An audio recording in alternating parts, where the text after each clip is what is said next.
Son, aren't the $5,000 a month enough for you? I heard my husband's voice before I saw him. His tone was annoyed but not shocked. And that was the first red flag. I was just coming up the stairs with a laundry basket in my hands.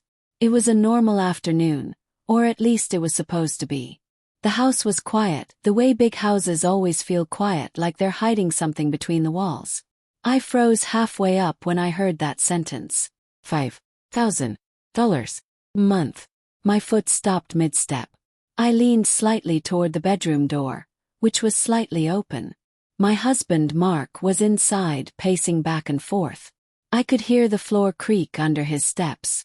He was on the phone. "Listen, Josh," he continued, voice low but sharp. "I already send you $5,000 every month. What more do you want? I can't just pull money out of thin air." My heart started to race. His son from his first marriage. My stepson. I didn't even breathe. I just stood there, clutching the basket, my fingers pressing into the side of the plastic until it hurt. $5,000 a month. I thought I misheard. Maybe he was talking about a loan. Maybe it was a one-time thing. Maybe there was some business deal I didn't know about. But then I heard Josh's voice through the speaker, faint but clear enough. "You promised, Dad," he said, sounding irritated, almost entitled. "I need more. My rent went up. And I told you I want to upgrade my car. The $5,000 isn't cutting it anymore." I almost dropped the basket. Not only was it true, it sounded like it had been going on for a while. I felt my stomach twist. My mind immediately went to our bills, to the last conversation I'd had with Mark about tightening the budget, to the way he'd sighed and said, "We really need to be careful with money right now." But apparently, there was a completely different life where we didn't exist. Only him and his son, and $5,000 a month just disappearing. Mark lowered his voice, but I could still hear every word. "Your stepmother doesn't need to know every detail," he muttered. "I'm doing what I can. Just be patient." My blood ran cold. Your stepmother doesn't need to know. In that moment, something inside me cracked. A part of me that had always trusted him. The part that believed we were a team. That our marriage, our home, our future were built on honesty. I slowly stepped back from the door, my heartbeat thundering in my ears. I didn't want him to know I had heard. Not yet. My mind was already spinning, asking 100 questions at once. How long had this been going on? How much money had he sent? What else was he hiding? I placed the laundry basket on the floor in the hallway and stood there, staring at absolutely nothing, feeling like my whole life had just shifted a few inches to the side. Everything still looked the same, but it no longer lined up. And that one sentence kept echoing in my mind like a siren I couldn't turn off. "Son, aren't the $5,000 a month enough for you?" Well, the money wasn't the only problem. The real problem was the secret behind it. And I had no idea then just how deep that secret went, or how far I would go once I uncovered the truth. If you had asked me a month before that day, I would have told you my life was stable. Not perfect but stable. Mema. I'm 42 years old. I've been married to Mark for 10 years. We have a daughter together. Lily, 8 years old, with his dark eyes and my stubborn chin. And then there's Josh, his son from his first marriage. When I first met Mark, he was already divorced. Josh was 18, in college, and living with his mother. Mark made it very clear from the beginning. "Josh is important to me," he told me. "Whatever happens between us, I'll always support him." I respected that. I admired it, actually. A responsible father. A man who didn't walk away from his kid. How could I not like that? Back then, I had no idea what support would later turn into. Our life together started in a little apartment. I wasn't expecting anything fancy. I had been raised to work hard and not depend on anyone. I had a job at a small marketing agency. He owned a mid-sized construction company. He earned more, but we both contributed. We split bills, we talked about budgets, we planned. We were a team. Or so I thought. Over the years, his business grew.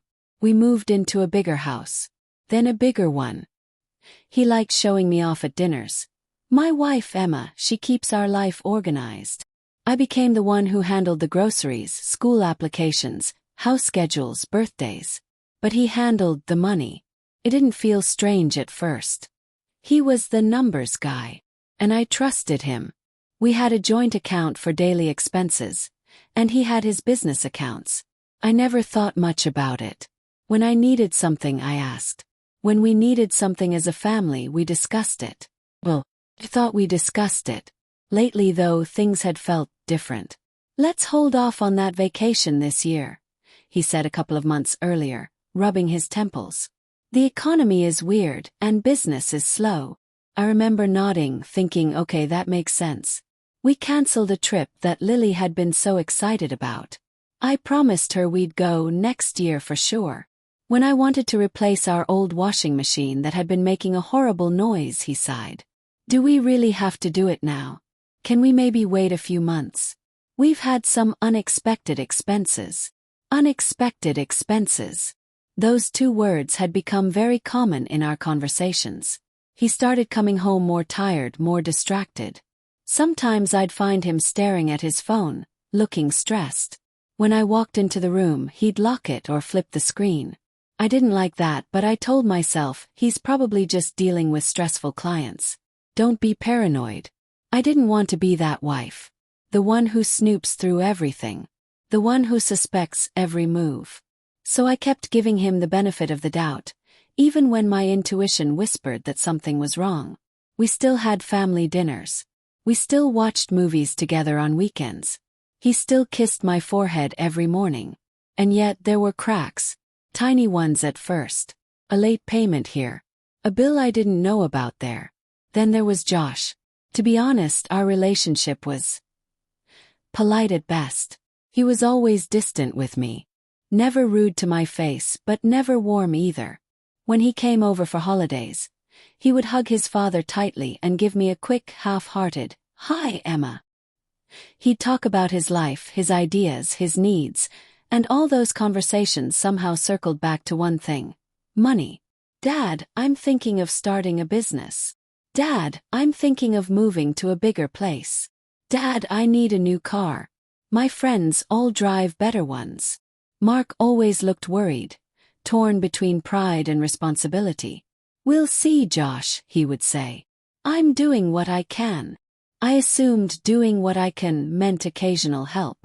A one-time payment here, another there. I didn't love it, but I understood. He was his son. But I never ever imagined a fixed allowance of $5,000 a month. While we were tightening our budget. While I was telling Lily she couldn't join that special art class because it was too expensive right now. When I think back to those months before I overheard that call, what hurts the most isn't the money. It's how blind I was. How much I wanted to believe we were on the same side, while he was quietly choosing someone else behind my back. I didn't know it yet, but the life I thought we had was already gone. All it took to see the truth was one overheard sentence. And once I heard it, I couldn't unhear it. That same evening after I heard his phone call, I pretended nothing had happened. I walked into the bedroom later, smiling like always. He was sitting on the edge of the bed, scrolling through his phone. "Hey," I said softly, putting the folded laundry on the chair. He glanced up, forced a tired smile, and kissed my cheek. "Hey, Em." The room smelled like his cologne and stress. I could see it in his face. Tight jaw, dark circles under his eyes. "Long day." "Yes." "The usual," he replied, putting the phone face down on the nightstand. "Clients, delays, payments. You know how it is." He nodded.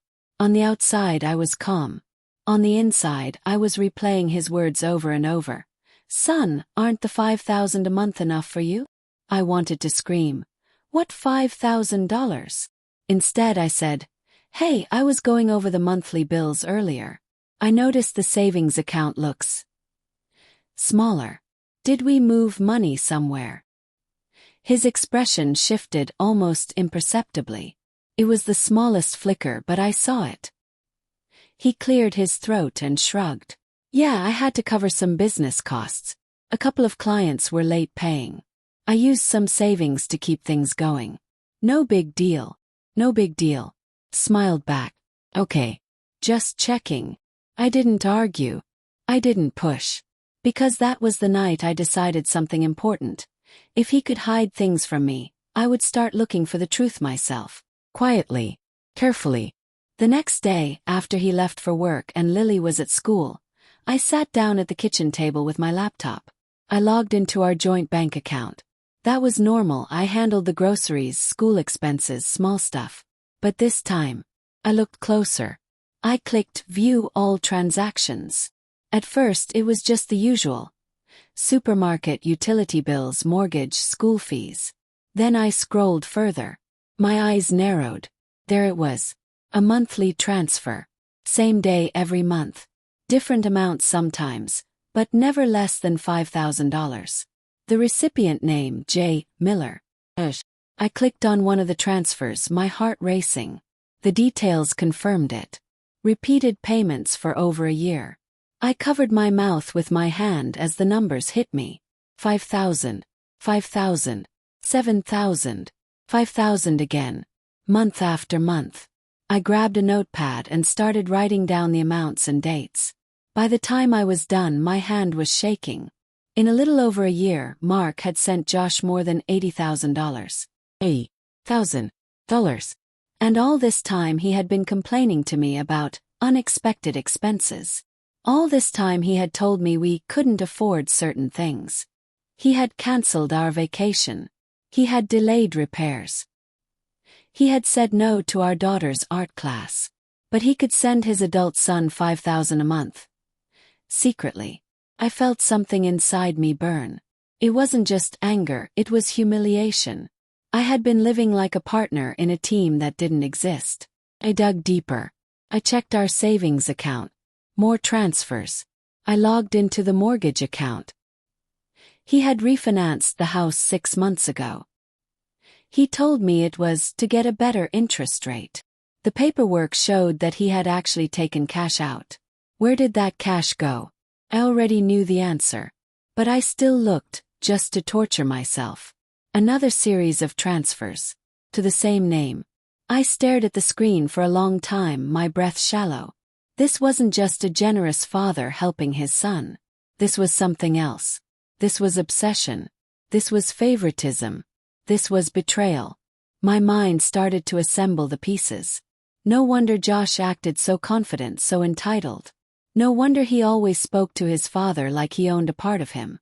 Because in a way, he did. Mark had tied his identity, his guilt, his past divorce, all into this one idea.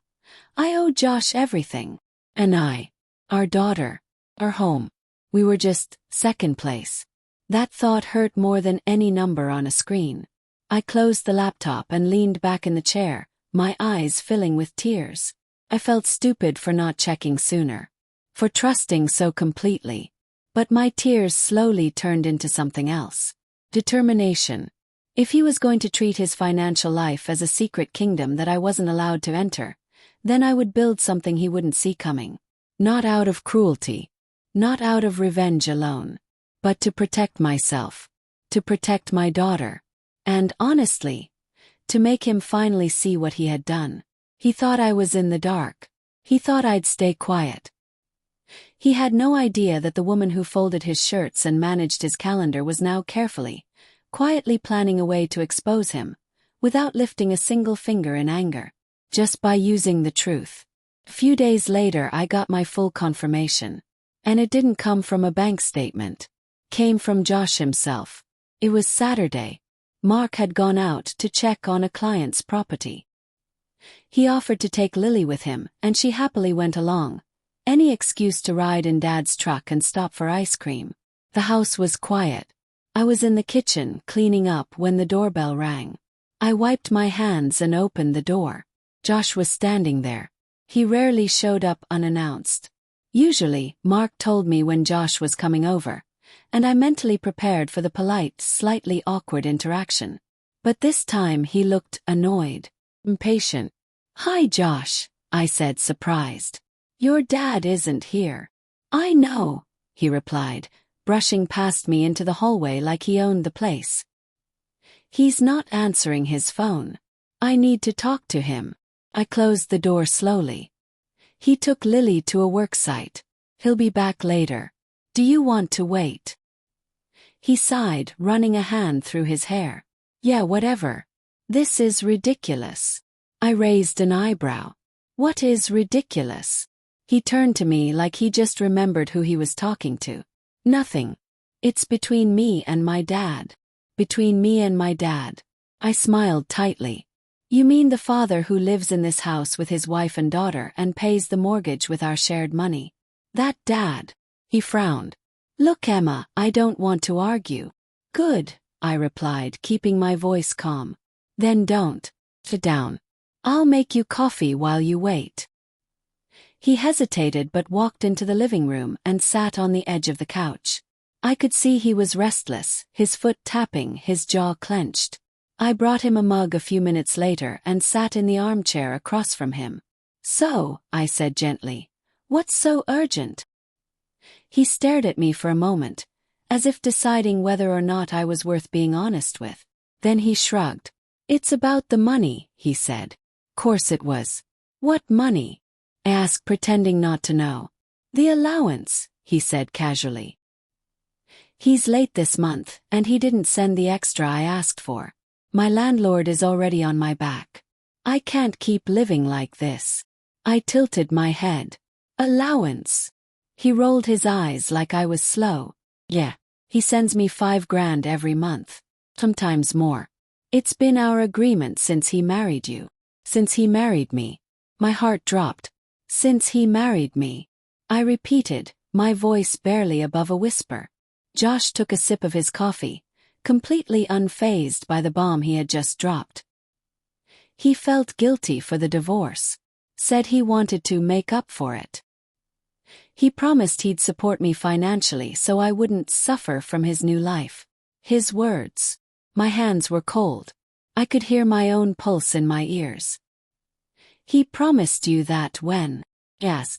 10 years ago, he said. When you guys got married. He told me, whatever happens, I'll send you money every month. You'll never have to worry. That's what he said. I mean, sometimes he complains, but he always pays. Or at least he did. 10 years. 10 years of secret payments. 10 years of him pretending we were making joint decisions.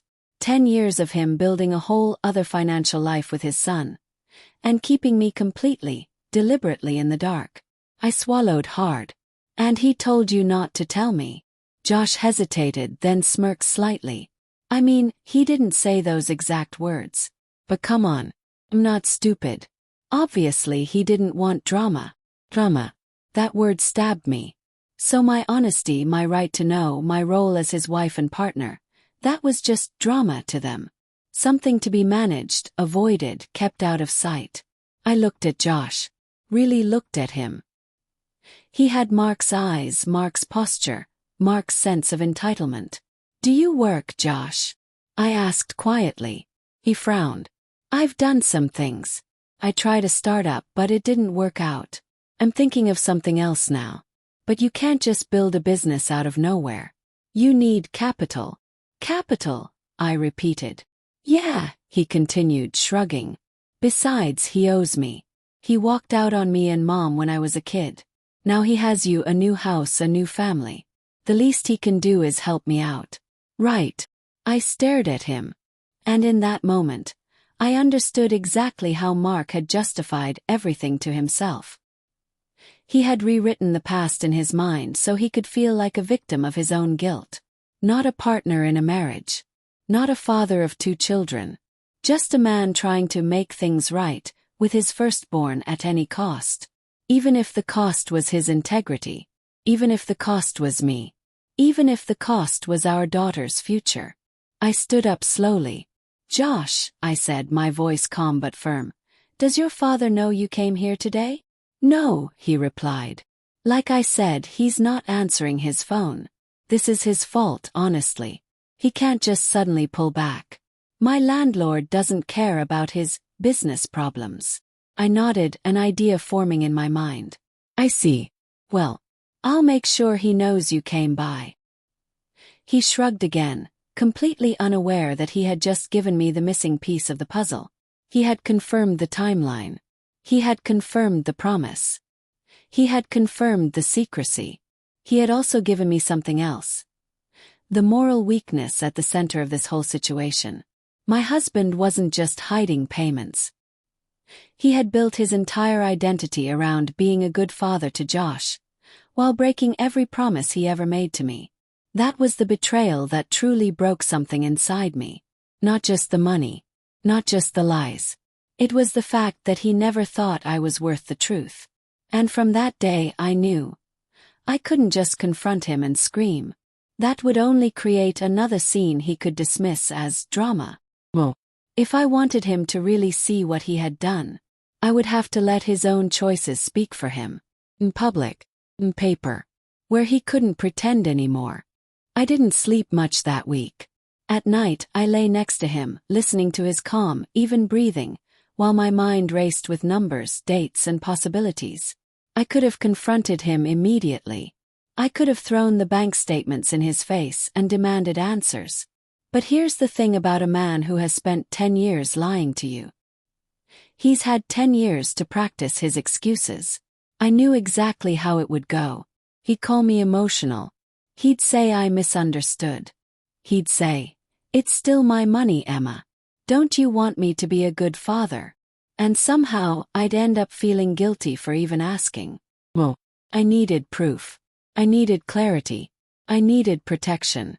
Not just for my emotions, but for my future.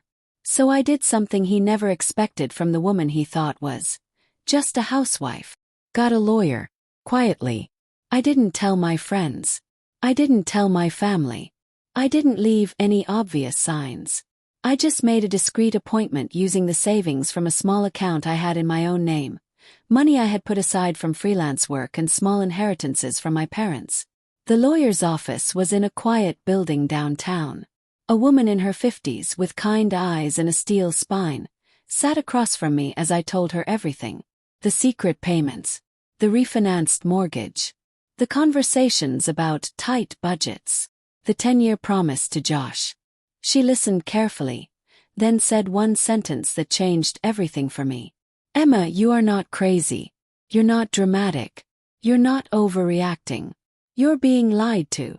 I felt tears in my eyes, not from sadness this time but from relief. She laid it out for me in simple terms. You and your husband are married. That means in most cases your assets and debts are shared. If he refinanced the house, if he emptied savings, if he made large recurring payments, he did that with marital assets. That affects you. That affects your daughter. Whether he likes it or not. I nodded, gripping the tissue in my hand. So what can I do? She leaned forward. First, we gather evidence. Bank statements, mortgage documents, texts, emails, anything that confirms the pattern. Second, we create a full financial picture. We want to know exactly how much money has been moved, and where. And then, I asked quietly. She smiled sadly. Then you decide what you want. Separation, divorce, or something else. But whatever you decide, you'll do it with your eyes open. I walked out of that office feeling different. Not fully strong, not fully brave, but no longer blind. For the next few weeks, I became my own quiet investigator. Every time Mark left his laptop unattended, I checked his emails, not out of curiosity but out of survival. I took photos of documents, payment schedules, messages between him and Josh. I saw things that made my stomach twist. Don't tell Emma. She doesn't need to know the numbers. Just remember you come first, son. From the outside, our life looked the same. We still had dinners. Still drove Lily to school together sometimes. Still smiled at neighbors. But inside, I was documenting our financial reality line by line. Created a binder. Printed statements. Refinance contracts. Timeline of payments to Josh. By the time I brought the binder back to my lawyer, she flipped through it and nodded. "This is very clear," she said. "He has been using marital assets in a way that directly impacts you and your child, without your knowledge or consent. If this goes to court, it will not look good for him. I swallowed hard. I don't want to destroy him, I said. I want him to face what he did. And I want to protect myself and Lily. If something happens tomorrow, if the business fails, what do we have left? She was quiet for a moment. Then she suggested something I hadn't even considered. Have you ever seen his will? She asked. I shook my head. No. He's mentioned that he took care of it, but I've never read it. She tapped her pen on the table. You should. Because a man who secretly sends his adult son money like this might also be making other promises you don't know about. I recommend insisting, calmly, firmly, that you both update your estate plan together. No anger. No accusations. Just a reasonable wife wanting clarity.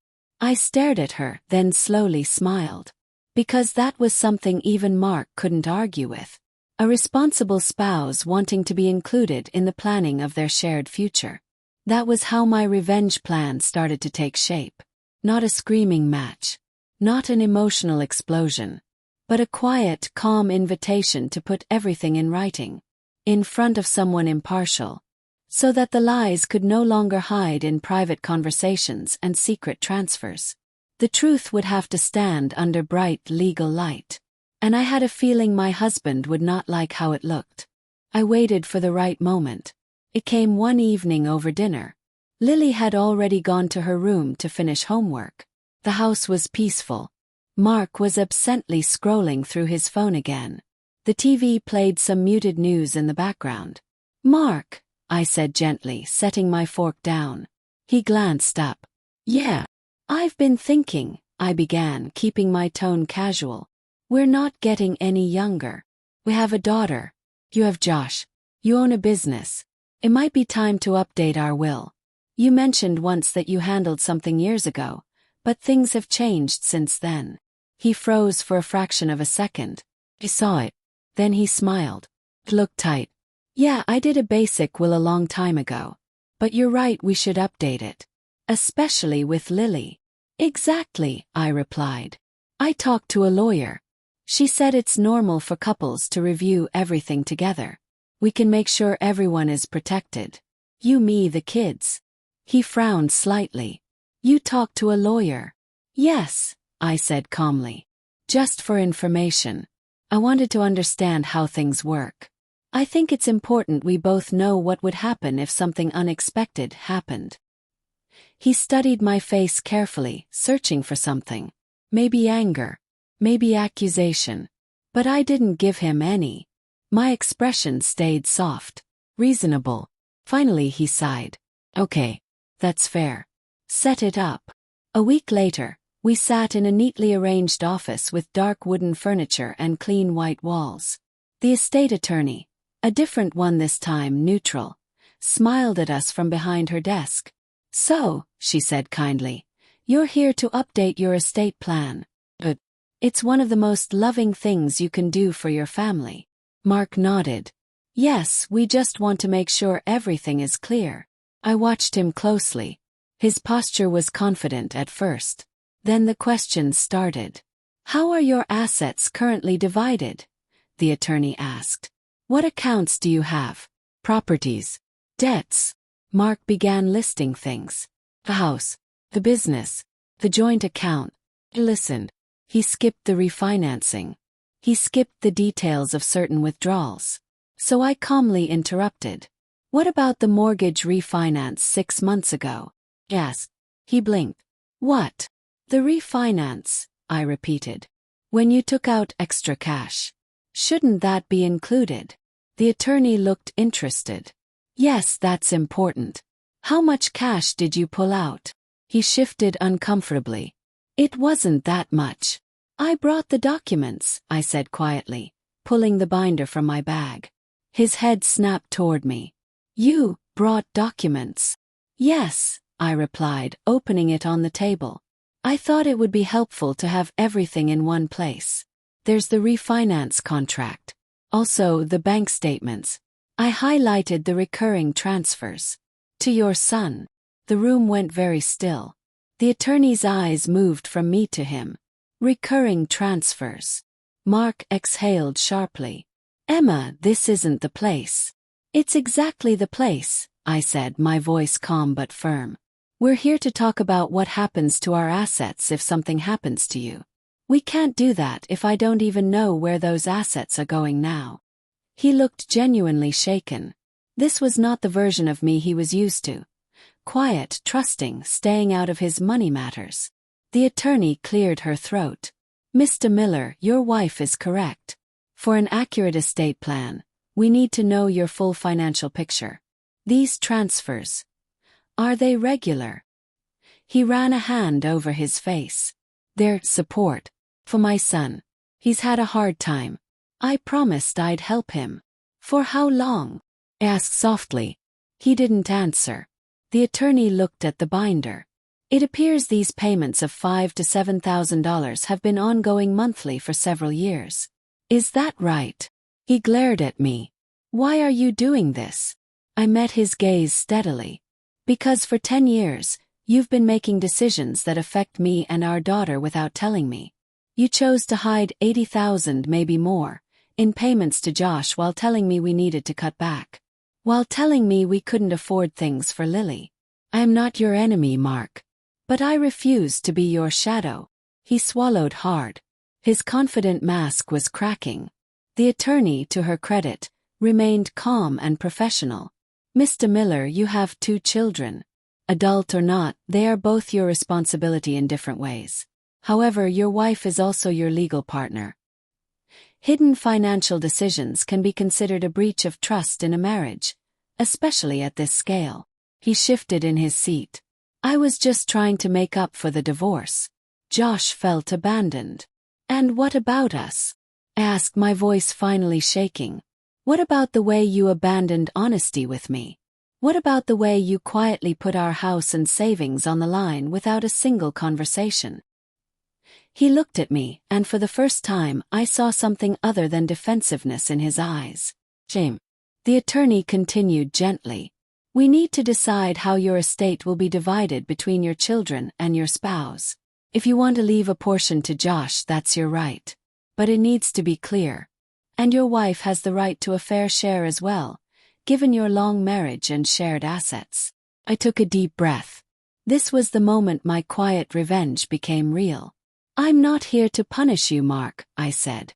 I'm here to make sure if something happens tomorrow, Lily and I are not left with a house full of memories and a pile of hidden debts. If you want to keep supporting Josh, then say it openly. Put it on paper. Don't make me the fool who only finds out when the bank comes for the house. He dropped his gaze. I never meant to hurt you, he muttered. But you did, I replied, my voice soft but unflinching. And now we're going to fix it, or I walk away and let a different court sort it out. He flinched. He knew what that meant. Under the warm office lights, surrounded by quiet legal language, my husband finally had to face the world he had built in secret. And for the first time in 10 years, the truth didn't belong only to him and his son. It belonged to me too. The weeks after that meeting were heavy. We didn't explode into screaming matches. We didn't throw plates. We didn't sleep in separate rooms. Instead, there was this quiet distance. A cold wall between us that hadn't been there before. But sometimes silent distance is louder than any fight. He tried at first to justify his actions. You don't know what it was like when I left Josh and his mother, he told me one night, his voice cracking. I hated myself. I always felt like I ruined his childhood.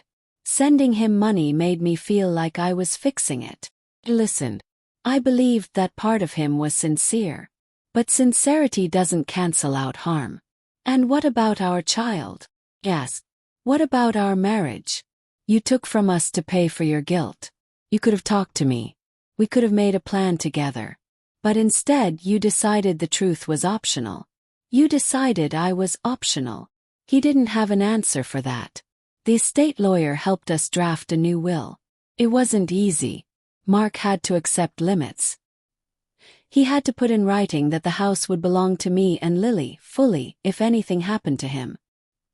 He had to acknowledge that part of his business equity would be reserved for us, not just Josh. As for Josh, he still got a share. He was still acknowledged as a son. But the secret monthly transfers, those stopped.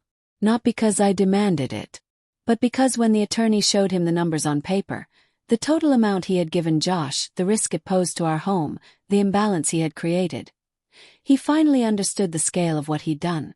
One night, I overheard a different conversation. "Son," he said quietly on the phone, "I can't keep sending you $5,000 a month. Not like this. It's hurting my marriage. It's putting your sister's future at risk." I didn't feel triumph hearing that. Felt sad.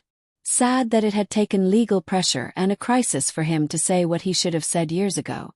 Josh, unsurprisingly, was furious. He accused me of manipulating his father. He said I had turned him against his real family. But the truth is, I didn't turn him. I just turned on the light. What he did with that light was his choice. For a while, I wasn't sure if our marriage would survive. Trust is a fragile thing.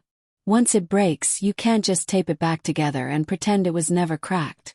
We went to counseling. We had difficult conversations. We opened every financial drawer, every folder, every login. Full transparency. Or nothing. "I don't know if I can ever trust you the way I did before," I told him honestly one day in therapy. He nodded slowly. "I know," he said. "But I want to earn whatever trust you're willing to give me." It wasn't a dramatic Hollywood apology, but it was honest. And honesty, after years of lies, felt like the most valuable currency in the world. I also changed. I went back to work. Not because we were desperate for money, but because I never wanted to be that dependent again. I never wanted to feel like I had no control, no access, no understanding of the life I was living. I opened my own savings account and told him about it. He didn't argue. We started having money meetings once a month. The dining table. With coffee. With spreadsheets. Every dollar had to be visible. Every decision had to be shared. It wasn't romantic. But it was real. Our daughter Lily, of course, didn't know the details. But she felt the change. We were more present. More honest. Less distracted by the secret life he had been running in the background. Slowly, painfully. Our home began to feel like ours again. Not perfect, not naive, but honest. And that, I realized, was more valuable than any number in a bank account. Looking back now, I sometimes ask myself, was I wrong to call this revenge? It didn't look like the usual idea of revenge. I didn't destroy his business. I didn't expose him publicly. I didn't leave him with nothing. What I did was more quiet, and in some ways more powerful. I forced him to face his own actions in the one place he couldn't twist them. In front of the law. In writing. With witnesses. I stopped allowing my trust to be used as a shield for his secrets. That was my revenge. I didn't hurt him. I took away his ability to hurt me in the same way again. And if you've ever been betrayed, not just by lies but by silence, you'll understand how big that is. Here's what I learned from all of this.